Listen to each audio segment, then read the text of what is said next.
Third match of Asia Cup 2020, Afghanistan versus Bangladesh. Guess what? Bangladesh are through to the Super Fours and become the first team in Asia Cup to do so this year. Wow. They beat Sri Lanka in the first game and they beat Bangladesh. Sanjay, did you expect that during the previews?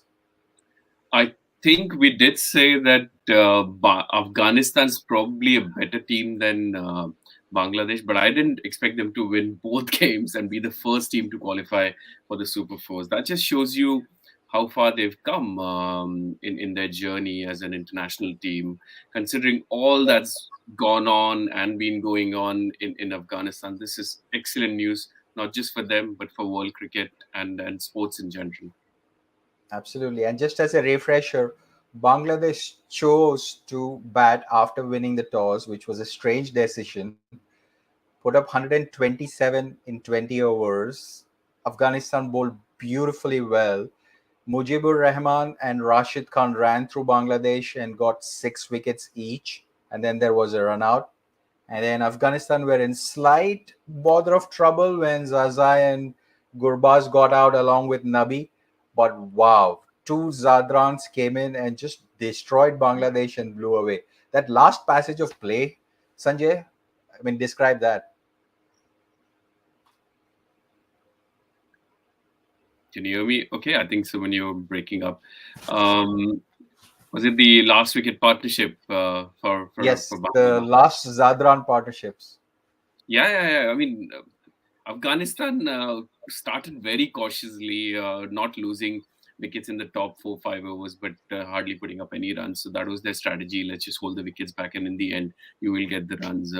Coming to the toss again, Sharjah has been a ground where it's always been very high scoring. When India played editions, 1.5 editions of the IPL there, but this looked completely different. The spinners were going really well, and yeah, you have to question the tactics. But if you are 55 for 5 in 11 overs, there's very little chance you will get the batting first. So full credit to Afghanistan. I'm really happy for them.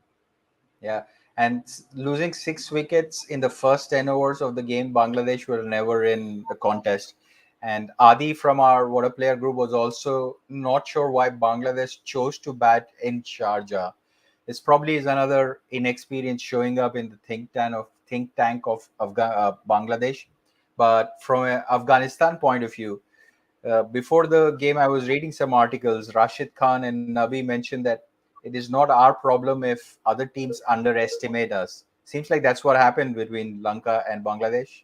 Absolutely, and we should stop thinking that at Bangladesh beating any of the other test teams is an upset, because I think if anything, Bangladesh beating Afghanistan might have been an upset.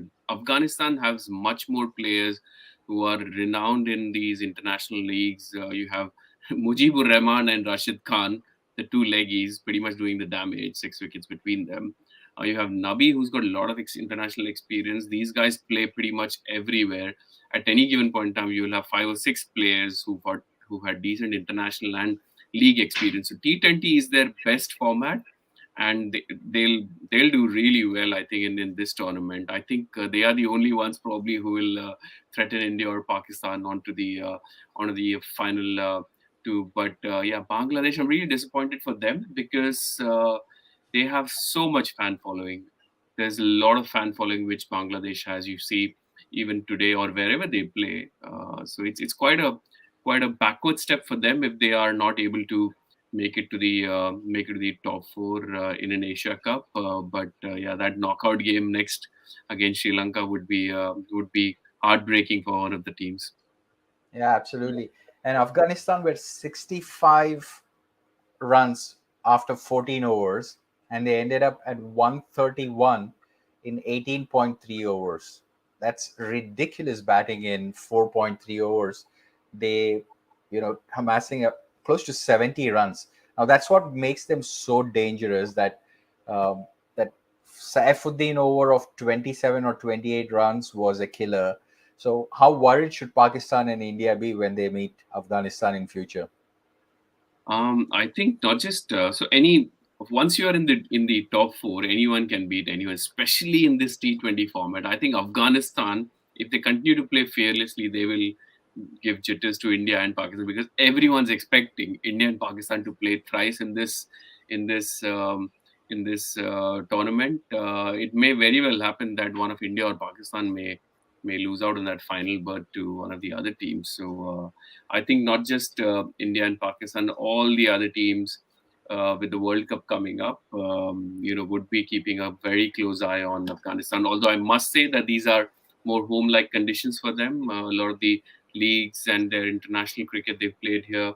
In Australia, it might be completely different, but I'm sure they just want to make the most of whatever opportunities they can get. And a multi-team tournament like this is a fabulous opportunity for them to make them up.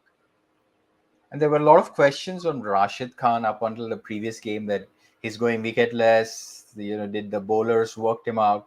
I think Bangladesh played Rashid Khan relatively less in the past 1 year or so, and it clearly shows. Like experienced teams like India, play him out, not try to give him too many chances. But Bangladesh tried scoring runs against Rashid, and every time a batter does it, invariably it results in wickets. So, do you feel Rashid still has a class? Absolutely. I think the biggest key here is if Rashid can get one more bowler who will bowl an economical spell, then he'll always be in wickets, because the majority of his wickets will come in when the teams are trying to score runs against him. If he's the only one who's threatening, then most likely teams will just try and play him out. The very fact that Bangladesh had lost 3 wickets to Mujeeb Ur in his first 3 overs, they had no other option but to try and target him as well. Otherwise, you just 8 overs for hardly anything. So 120 odd. If you take the spinners out, I think they did reasonably well in Bangladesh with Musakadin. I'm pronouncing the name incorrectly. Musadik. He batted superbly. He was the top scorer of the game. So yeah, heartbreaking for Bangladesh, but Afghanistan, I think they'll really relish this opportunity to fight for a final spot in the top four. Well, there you are. Afghanistan won by 7 wickets with 9 balls to spare. Comprehensive win versus a quality T20 side like Bangladesh. Now, switching gears to tomorrow, Hong Kong versus India. So, is it worth talking that Hong Kong will give any fight? So, in India's got everything to lose, so that's the only worry. So if I'm an Indian fan, like no, and so I'm hoping that Hong Kong will play fearlessly, not recklessly, but at least play with some freedom. The very fact that they've progressed to the top six in Asia, like look at all the other teams. The other 5 teams are test playing teams, so Hong Kong's come through.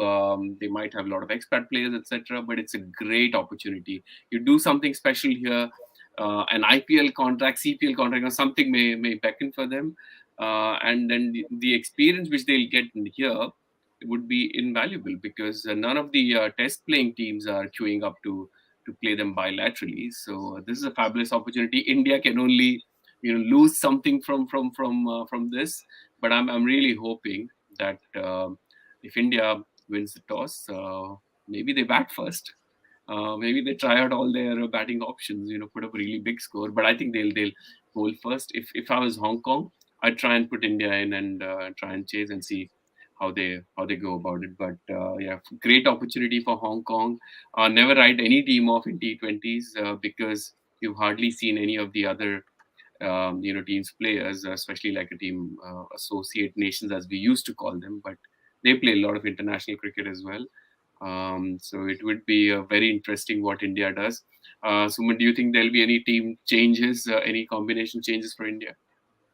Yeah, before that, I think Hong Kong has history of creating couple of upsets. I was looking at online. There were two memorable wins they will run out of. One is versus Pakistan in Jamaica in 2007, and then they beat England in Bangalore in 2011, which I was not aware of. So Hong Kong does have capability of upsetting teams, but we will see what happens No, I tomorrow. think that was Ireland probably. I don't think Hong Kong's beaten Hong beaten. Kong, that's what I see on Cricinfo, that Trent Johnson knows a thing about. Oh, Trent Johnson is It's probably, the it's probably coach the for Hong player. Kong. Yeah, you're Oh, right. okay. Ireland, you're right. Absolutely right. Sorry, my bad. So Trent Johnson is Irish and he's a coach of Hong Kong, which is what it references that he knows a thing or two about upsets. From your question point of view, all eyes will be on the wicket keeping spot of India 11, right? Will they retain the finisher or will they bring back the best wicket keeper India ever produced?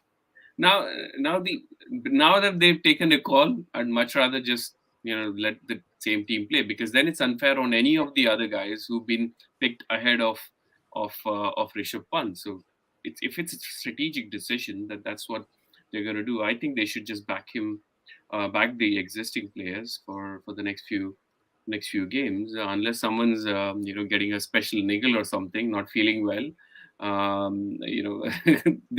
That's the only way I think um, Rishabh Pant would be able to play. But I was super disappointed. But you know what? As long as they are winning, people will forget about it. But he's someone I think we should play literally every game he's fit, because he's that type of a player. He'll win us a big match.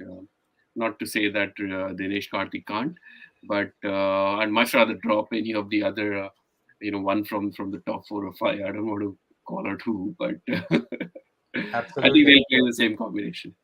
Yeah, should be fun and at least good opportunity, like you mentioned, for Hong Kong cricketers to make use of the opportunity they are getting. This is a world stage, and yeah, it'll be interesting to see what they do. And one player I think to look out for between Hong Kong, from what I read online, is Nizakat Khan, who almost scored a century versus India last time Hong Kong played, which was in 2018.